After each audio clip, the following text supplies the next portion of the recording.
Hello everybody. So I've just returned from Tswalu Private Game Reserve, where I hosted a private guided safari for 5 nights, and I wanted to share a little bit about more about Tswalu with you guys, because it's a destination that, funny enough, not a lot of people know about. So if you look at the map of South Africa, Tswalu is situated in the Northern Cape, very close to the Botswana and Namibian border. So desert area. And I remember flying in for the first time. The first thing that sort of struck me was the rich red soils that's obviously synonymous with the Kalahari, but also the mountain range that you kind of don't expect to see in a desert area like that. That area where Tswalu is now all used to be private farmland, and the exciting thing is that Tswalu is still buying some of those farmlands out to try and bring the Kalahari back to what it used to be many years ago.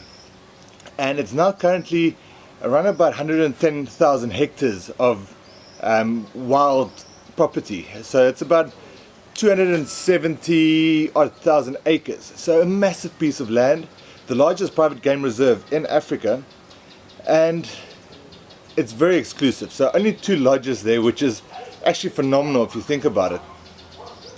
The great thing is that whether you're traveling by yourself, as a family, or as a couple, you get a private vehicle, which is a massive plus, and you've got your own private guide and your own tracker. So that is very unique for a safari. If you've traveled before, you know quite often you'll be on a vehicle with other people, whereas here you can basically do what you want and stay out for as long as you would like. So as I mentioned, Tswalu being a desert area, it's kind of what you expect from a desert. Very flat areas, but also very diverse. You know, as I mentioned, with a mountain range on the eastern side, you've got the Koranenberg running north to south across the property, and then if you go to the western side, you've got open plains with some dunes that are covered in grasslands, and then your iconic camel thorn trees, but also then thickets, 3-thorn thickets and black monkey thorn thickets on the western side, and that's usually where you could find your desert black rhinos who are resident in that area. Being such a big piece of land, you obviously, it's got its pros and its cons, and on the, if you can call it sort of a con side of things, you do have to sort of work a little bit harder for your game, but that's why you've got phenomenal trackers who grew up in that area, and it always blows me away how these guys track animals. I remember the one day we tracked 2 male cheetahs for a good 4.5-5 hours, and the persistence that these guys have, they don't give up on tracks until they find the animal, which it's an amazing experience, and it's so different to any other safari destination. And the great thing is, being so exclusive, that you don't have a limit to time that you spend in sightings. I mean, not once did we on any standby for a sighting, or did we sort of have to move out for someone else to come in. We spend a lot of time, sometimes 4 or 5 hours with cheetahs, and the same thing with wild dogs. We went there numerous times. They were actually denning, which although it's quite early this time of the year, it's a great sort of experience. Although we didn't see the puppies, it was nice seeing interaction between the different pack members with the alpha female. So that is very unusual almost to see it in such an open area. Now, Tswalu has been known for like a lot of rare and endangered nocturnal species. So things like pangolin, aardvark, aardwolf, bat-eared foxes, cape fox. This is probably your best reserve to view these animals. Now, we only had 1 pangolin on this safari.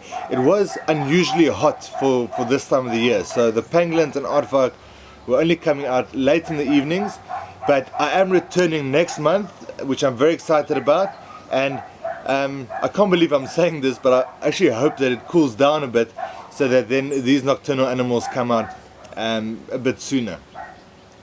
The other massive attraction to Tswalu are the meerkats. Now, they've got two families that have been habituated to people walking on foot, and we had phenomenal time with these guys, being able to go there first thing in the morning while they're still in their burrows, waiting for them to come out, and then just seeing the interaction between different members of the family.